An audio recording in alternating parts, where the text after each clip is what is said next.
Pemirsa, bagi Anda yang baru saja bergabung bersama kami, pada pagi hari ini kami sedang membahas ayat 73 hingga 89. Pertemuan kita sebelumnya, Pak Kurai sudah menjelaskan bahwa kita harus bersikap tegas kepada orang-orang munafik. Karena sesungguhnya orang munafik itu adalah tempatnya neraka jahanam. Baik Pak, kita akan melanjutkan kembali uraian kita.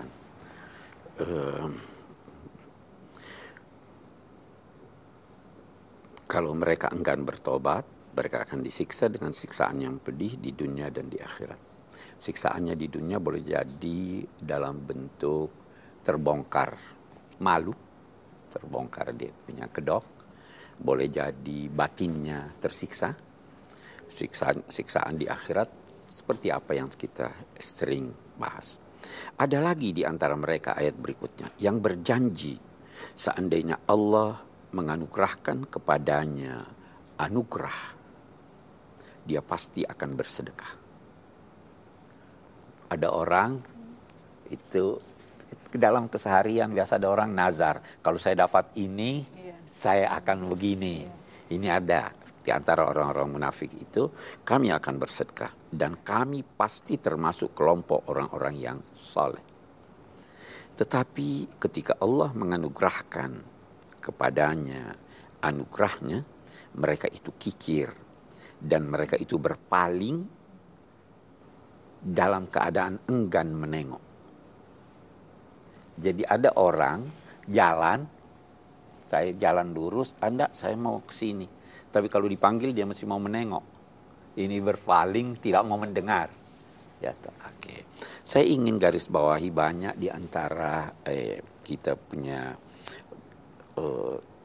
Ustadz Mubalik yang mengemukakan ayat ini sebab turunnya katanya ada seorang sahabat Nabi yang datang pada Nabi, doakan saya jadi kaya.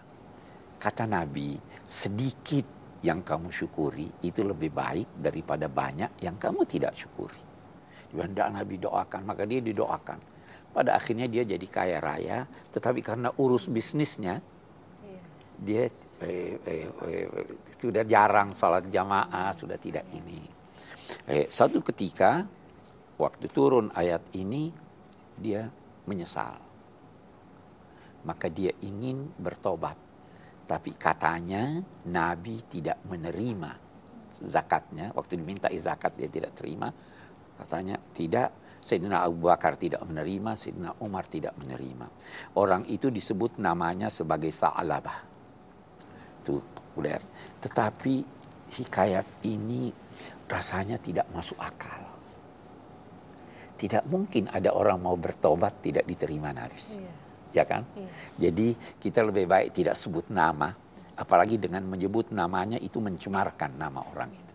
Walaupun dia jahat, tidak usahlah kita sebut-sebut, apalagi orang yang dituduh ini adalah salah seorang dari yang ikut dalam pertempuran Badar.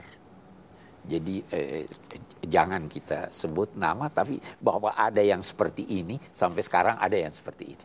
Ya kan? Baik.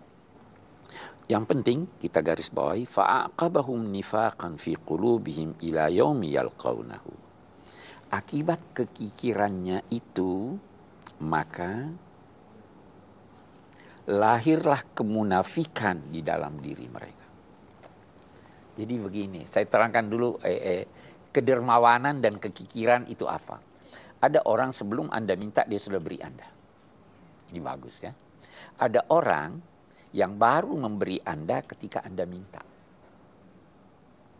Ya kan? Ada orang yang baru memberi Anda ketika dia minta dan mendesak. Setengah faksa. Ini 3. Semuanya kita katakan ini orang memberi. Tapi ada orang yang tidak memberi Anda walaupun dia tahu bahwa Anda butuh. Ada orang, sedang dia tidak minta. Ada orang yang tidak memberi Anda walaupun dia sudah minta. Ada orang yang tidak memberi Anda walaupun Anda sudah merengek dan menunjukkan belas kasih. Itu yang dinamai bakhil. Ada orang yang kikir walau terhadap dirinya. Oh, enggak usah makan ya. Tidak usah berpakaian indah ya, mau tinggal. Itu semua tingkat-tingkat kekikiran. Nah, kekikiran ini merusak jiwa, dan itu kalau terus menerus maka pada akhirnya menimbulkan kemunafikan di dalam hati. Itu sama dengan apa yang difirmankan Allah, fi qulubihim maradun fazadahumullahu marada. Ada orang sakit tidak mau berobat, penyakitnya bertambah atau tidak? Iya. Beginilah orang ini. Itu sampai mereka menemui Allah, kemunafikan itu bertambah terus karena mereka mengingkari janji mereka dan mereka telah selalu berbohong dalam kehidupannya ini. Apakah mereka tidak sadar alam ya'lamu annallaha ya'lamu sirrahum wa najwahum wa annallaha allamul ghuyub? Apakah mereka tidak mengetahui bahwa Allah mengetahui rahasia mereka dan mengetahui percakapan mereka satu dengan lain, dan Allah Maha mengetahui segala macam gaib. Saya ingin garis bawahi lagi satu. Itu Allah mengetahui percakapan kita. Allah mengetahui apa yang kita rahasiakan, yang kita tidak sampaikan pada orang. Dan Allah mengetahui apa yang lebih rahasia. Saya ingin bertanya pada Anda. Anda masih ingat apa yang terjadi waktu Anda berumur 1 tahun? Tidak. Anda masih ingat jam berapa persis Anda bertemu dengan si A? Allah tahu semua itu. Itu lebih rahasia. Apa yang berada di bawah sadar Anda pun yang sudah tersembunyi, Allah tahu. Itu maksudnya Allamul Ghuyub. Salah satu aspek. Maha mengetahui segala yang gaib, walaupun sudah gaib dari pikiran Anda, padahal Anda pernah mengalaminya. Kita pernah lahir, kita pernah menangis. Bahkan mungkin sudah berapa banyak orang yang Anda maki. Sudah berapa kali Anda salat. Kita tidak tahu, Allah tahu semuanya. Itu.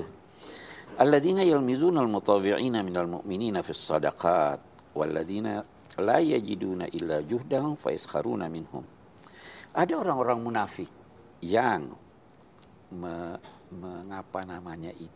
menghina tetapi tidak terang-terangan. Orang-orang yang memberikan sumbangan dalam bentuk sedekah. Jadi begini, ada satu orang datang memberi ini sedekah buat saya, ini untuk pembangunan masyarakat. Ada orang munafik, oh itu dia pamrih, ya kan? Ada lagi yang datang begini, saya punya sedikit nih, saya punya 100 perak. Dia sedikit sekali, dasar pelit, Tuhan tidak terima itu. Nah, di sini dikatakan, ada lagi orang-orang yang tidak memiliki sesuatu kecuali tenaga mereka. Mereka itu semua dihina, dilecehkan oleh orang-orang munafik itu. Kelak Allah akan menghina mereka. Apa makna yang kita tarik dari sini? Allah tidak melihat kuantitas dari apa yang Anda beri. Bisa jadi sedikit yang tulus jauh lebih baik daripada banyak yang tidak tulus. Dan jangan pernah menganggap bahwa kalau sedikit saya tidak mau beri, malu. Aisyah pernah mendapat hadiah sekuntum atau beberapa biji anggur. 1 biji dia berikan, ini buat kamu, ini buat kamu, ini buat kamu. Apa artinya sebiji anggur mungkin ya, tapi kan itu punya ini. Nanti kita lanjutkan. Baik. Pasti tamu kita udah gak sabar mau tanya ya. Sabar ya Kang, nanti setelah ini. Pemirsa, tetaplah bersama kami akan segera kembali lagi di Tafsir Al-Misbah. Sebahagian dari sangkaan itu dosa. Tetapi kalau sangkaan itu punya dasar, tidak dosa dong.